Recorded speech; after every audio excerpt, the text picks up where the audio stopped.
प्रिय विद्यार्थियों, आज हम अपनी पाठ्य पुस्तक क्षितिज भाग 2 का काव्य खंड कर रहे हैं, जिसमें हमारी आज की कविता है वो बनती है 2, जिसका नाम है राम लक्ष्मण परशुराम संवाद। इसके हम 5 पद हम कर चुके हैं।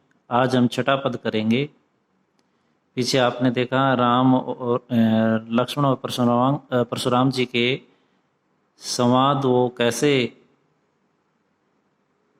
व्यंग्यात्मक वो आगे बढ़ते जा रहे हैं या जाते हैं।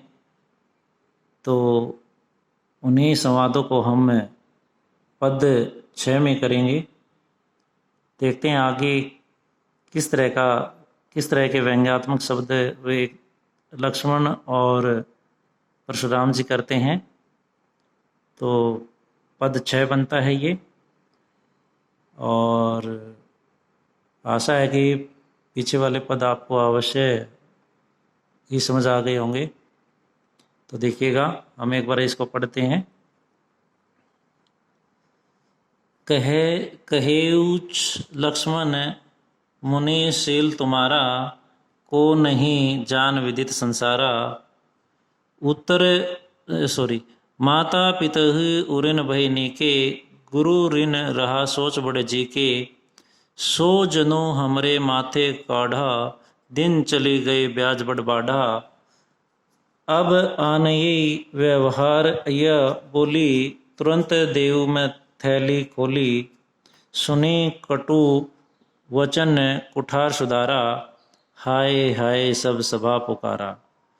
बरगुबर परशु देखा बहु मोही, विपर विचारी बचो नरद्रोही। मिले न कबहू सुभट रण गाढ़े, द्विज देवता घरी के बाढ़े। अनुचित कहे सब लोग पुकारे, रघुपति सेन ही लखनऊ निवारे।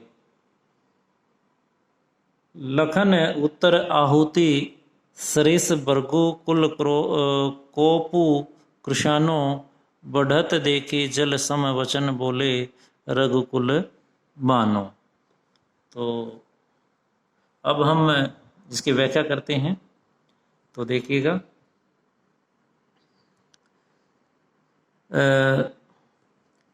पीछे वाले पद की अंतिम पंक्तियों में आपने देखा कि जब लक्ष्मण परशुराम पर व्यंग्यात्मक शब्द कहते हैं तो, और परशुराम लक्ष्मण पर व्यंग्यात्मक शब्द कहते हैं, लक्ष्मण जब परशुराम पर व्यंग्यात्मक शब्द कहते हैं, तो ऐसे में गुरु विश्वामित्र जी वहाँ पे उठ खड़े होकर के कहते हैं कि मन ही मन सोचते हैं कि राम और लक्ष्मण कोई ऐसे सामान्य व्यक्ति नहीं है। ये तो वो लोहे की खांड हैं जिन्हें खाना बड़ा ही असंभव है। ये कोई गन्ने की खांड नहीं है। इस तरह के शब्द उन्होंने मन ही मन सोचे थे। तो उनसे आगे ये व्याख्या हम कर रहे हैं। देखिएगा, कहे लखनऊ मुनि शील तुम्हारा। तो यहाँ पे लक्ष्मण जी आगे कहते हैं विश्वामित्र को, परशुराम जी को क्या कहते हैं? कहे मैंने कहा लक्ष्मण को कहे लक्ष्मण मुनि, हे मुनि शील तुम्हारा। लक्ष्मण जी कहते हैं विश्वामित्र जी परशुराम जी को, हे मुनि, हम तुम्हारे शील स्वभाव को जानते हैं। को नहीं जानत विदित संसारा। तो कहे तुम्हारे इस शील स्वभाव को इस संसार में हमारे अलावा कौन नहीं जानता, अर्थात सारा संसार जानता है। माता और पिता उऋण भय नीके। माता पिता के ऋण से तुम मुक्त हो गए हो, अर्थात इनके माता पिता पहले ही मर चुके थे। तो इसलिए लक्ष्मण जी ने कहे कि तुम अपने माता पिता के ऋण से तो मुक्त हो गए हो। और कौन सा ऋण बचा है? गुरु ऋणो रहा सोचू बड़ जी के। और मैं सोच रहा हूँ कि तुम गुरु के ऋण से मुक्त नहीं हुए हो, और वो गुरु के ऋण से मुक्त होना काफ़ी समय हो गया है, यानी मुक्त नहीं हुए हो। गुरु, मैं सोच रहा हूँ कि तुम गुरु के ऋण से मुक्त नहीं हो, जल्दी ही तुम गुरु के ऋण से भी मुक्त हो जाओ। आगे क्या कहता है देखिएगा, सो जनो हमरे माथा काढ़े, और ये ऋण मेरे माथे तुम मरना चाहते हो। अर्थात लक्ष्मण जी कहते हैं, सो जनो, ये जानता हूँ हमारे माथे माने माथे गाढ़ा माने, और ये ऋण तुम हमारे माथे मरना चाहते हो, अर्थात तुम हमारे हाथों ही मरना चाहोगे, यानी मरना चाहते हो।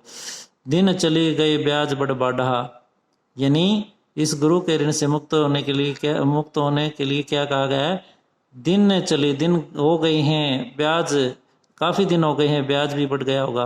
अर्थात लक्ष्मण जी व्यंग्यात्मक शब्द कहते हैं कि दिन भी काफ़ी हो गए और ब्याज भी बढ़ गया होगा, तो ऐसे में मैं वो तुम्हारा ब्याज समेत जो है हिसाब किताब कर दूंगा।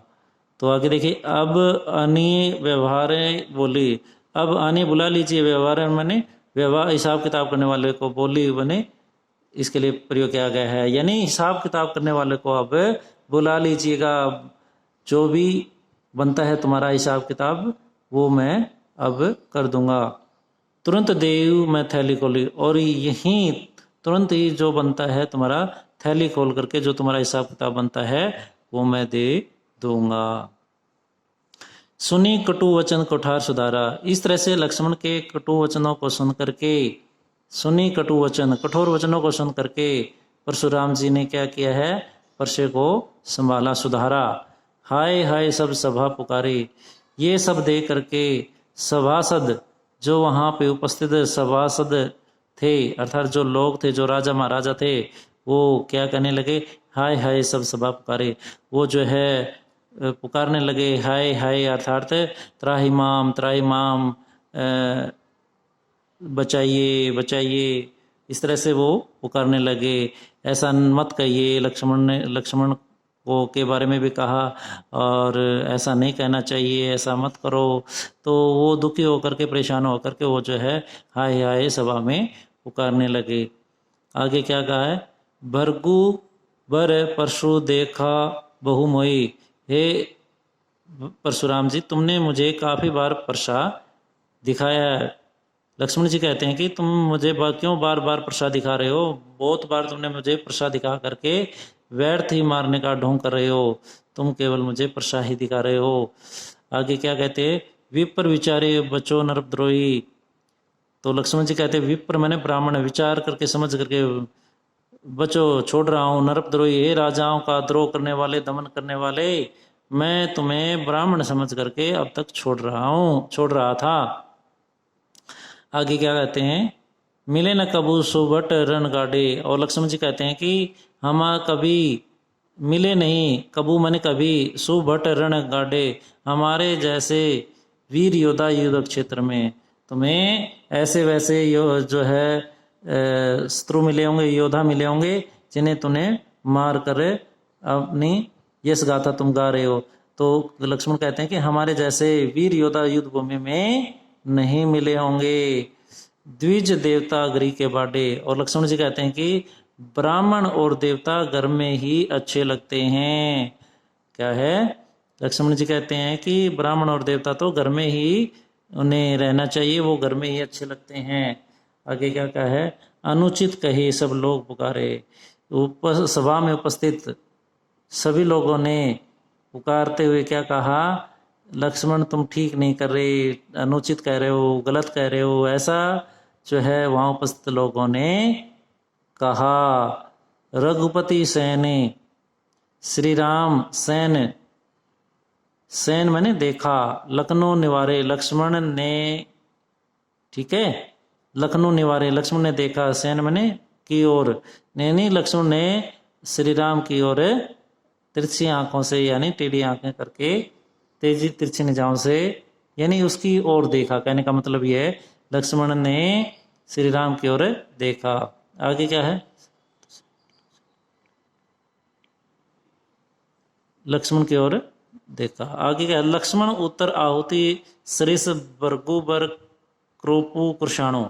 आगे क्या कहता है, लखन उत्तर, लक्ष्मण की जो बातें व्यंग्यात्मक शब्द हैं उत्तर हैं। आहुति, आहुति में यज्ञ में जो आहुति डाली जाती है वो। सरस के समान, बरगु बर कोपू, यानी परशुराम जी के गुस्से को कृष्णाणु बने बढ़ा रहे थे। यानी जो लक्ष्मण कह रहा था वो यज्ञ में जो डाली गई सामग्री है, हवन सामग्री जो सामग्री होती है उससे यज्ञ में डालने से यज्ञ की ज्वाला और अधिक बढ़ जाती है। ठीक वैसे ही लक्ष्मण के उत्तर परशुराम के क्रोध को और अधिक बढ़ा रहे थे। आगे क्या कहता है, बढ़त देखी, इस तरह से बढ़ती हुई अग्नि को देख करके राम ने जल के समान क्या करे हैं, शीतल वचन कहे।